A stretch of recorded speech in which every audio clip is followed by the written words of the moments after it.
Giant Netflix is being issued a class action in relation to the Mike Tyson and Jake Paul fight. Mike Tyson, Jake Paul, and Netflix have all faced penalties for their involvement in the controversial November 15th fight. This bout was ultimately revealed to be a scripted event, designed purely to stir up controversy, after several pieces of evidence confirmed its staged nature. I paid so much money for that. Mike had, The penalties imposed on Iron Mike Tyson, Jake Paul, and Netflix for their involvement in the November 15th fight have been deemed quite outrageous by many. However, what has shocked people even more was Mike Tyson's reaction to the judge's comments. News reporters who were stationed outside the court awaiting the verdict instead reported on Tyson's sudden collapse. The boxing legend was promptly rushed out of the court for medical treatment. Eventually, several news sources obtained the details of the judgment. It was revealed that the majority of the ruling focused on financial compensation for the fans who had filed a lawsuit. This outcome was likely the main reason for Tyson's collapse, as he had agreed to participate in the fight primarily to earn money for himself and his family. A lot of the kids gonna come after this fight, but it must have been Mike going back home with his family, with his loved ones, and helps.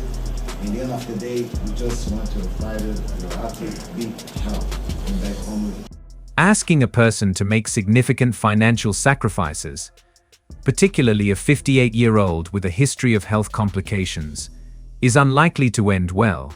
The judge's final judgment mandated that the fighters pay a certain percentage of their earnings from the fight to settle the lawsuit, while Netflix was ordered to pay a larger share. We are really proud of Mike, not just because he was 7 months of training for a man with 58 years old, but the way he trained for 7 months for this fight. He put his life to the side. Tyson's collapse provided clear evidence that he has yet to fully recover from the damages he sustained during the fight. Jake Paul was the only one present at the post-fight press conference, while Tyson was represented by his coaches due to his deteriorating condition. Following the fight, Tyson was immediately referred to the hospital. According to his coaches and a reputable news source, post-fight tests conducted by the medical team revealed that the boxing legend wasn't severely injured. However, they noted the impact of Jake Paul's punches and recommended a proper brain scan along with other treatments to alleviate the pain Tyson experienced since stepping into the dressing room. Tyson admitted to feeling dizzy and fatigued, which prompted the medical team's urgent attention. Concerns about Tyson's safety were raised at that moment. This incident has intensified scrutiny of Tyson's health, which has been a topic of concern for years. In May, he suffered an ulcer attack during a flight, requiring hospitalization and leading to a 4-month postponement of the fight. Tyson has also experienced sciatica, which left him in a wheelchair in recent years. 4 guys in the corner, but it's a big group of people, and I'd like to express all my gratitude for all of you guys. I come from Brazil. I broke a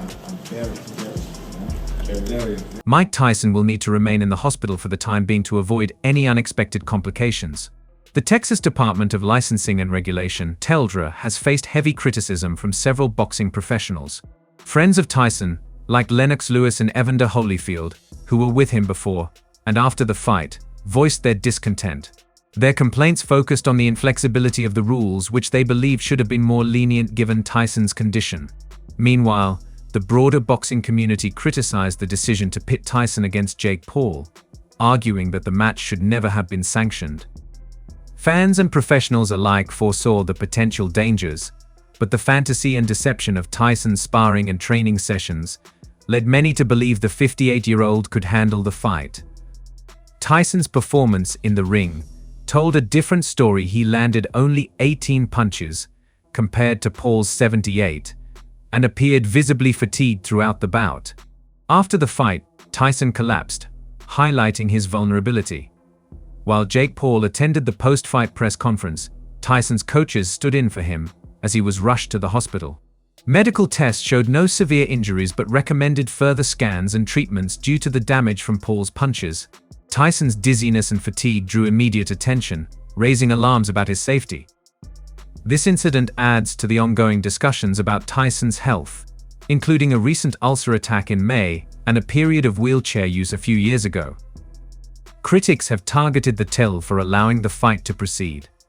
The TEL oversees combat sports in Texas, requiring fighters over 36 to undergo additional medical examinations. Tyson submitted favorable EEG and EKG results in May and passed a pre-fight physical on the day of the match. However, many feel this was insufficient for someone of Tyson's age and medical history. The TEDL defended its decision, stating that the safety of contestants is always the primary concern. However, this reassurance has done little to quell the controversy. Tyson, at 58, was one of the oldest boxers to compete in a sanctioned professional fight. He attempted to downplay concerns by saying, "You're only as old as you feel." Yet his health issues, including the ulcer flare-up in May and past alcohol abuse, raised serious questions about the risks he faced. Stephen Hughes, a senior lecturer of medicine at Anglia Ruskin University, was among the first to raise concerns, citing Tyson's age and past health issues as risk factors. Hughes and May wrote an article warning that head trauma could increase the risk of a subdural hematoma, a potential life-threatening condition, where a blood vessel near the brain bursts. This condition compresses the brain and requires immediate medical attention. Tyson has often downplayed his age, referencing historical figures like Julius Caesar to argue that age is a modern construct. However, his health issues tell a different story. In a documentary-style series leading up to the fight, Tyson recounted an incident where he vomited blood and collapsed due to a 2.5-inch bleeding ulcer. This episode, combined with his struggle with back pain from sciatica in 2022, underscores the severity of his health challenges. Despite these issues, Tyson was determined to fight, telling Netflix, "If I do it badly, I don't want to die in a hospital bed. I want to die in the ring." His commitment to the fight, despite the risks, highlights his enduring fighting spirit, but also raises questions about the ethics of allowing him to compete. The boxing world remains divided on the issue. John Nider, past president of the Association of Ringside Physicians, expressed skepticism about the fight, viewing Paul more as an entertainer than a boxer. This skepticism has muted concerns among some physicians, who believe the fight should never have been sanctioned. Boxing promoter Lou DiBella criticized the TDLR's decision, questioning how a 58-year-old was allowed to fight professionally. He pointed out that fighters as young as 40 must go through extensive licensing processes in many states, making Tyson's clearance in Texas particularly troubling. The controversy surrounding the fight between Mike Tyson and Jake Paul has ignited a broader debate about the responsibilities of regulatory bodies and the ethical considerations of allowing aging fighters to compete. You were when you were the youngest heavyweight champion. Are you still that guy? Are you a different fighter, or do you still imagine you are what you were? Well, no, I know. I never lied to myself, but I know I'm good enough. Tyson's collapse and hospitalizations serve as a stark reminder of the potential dangers. Jake Paul, Mike Tyson, and you said, "Listen, I'm not going to watch that last fight. I'm going to walk out." Why? Because I think it's just disrespectful to the sport. But I don't want to see it.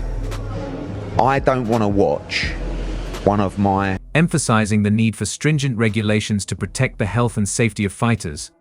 But the fantasy and deception of Tyson's sparring and training sessions led many to believe the 58-year-old could handle the fight.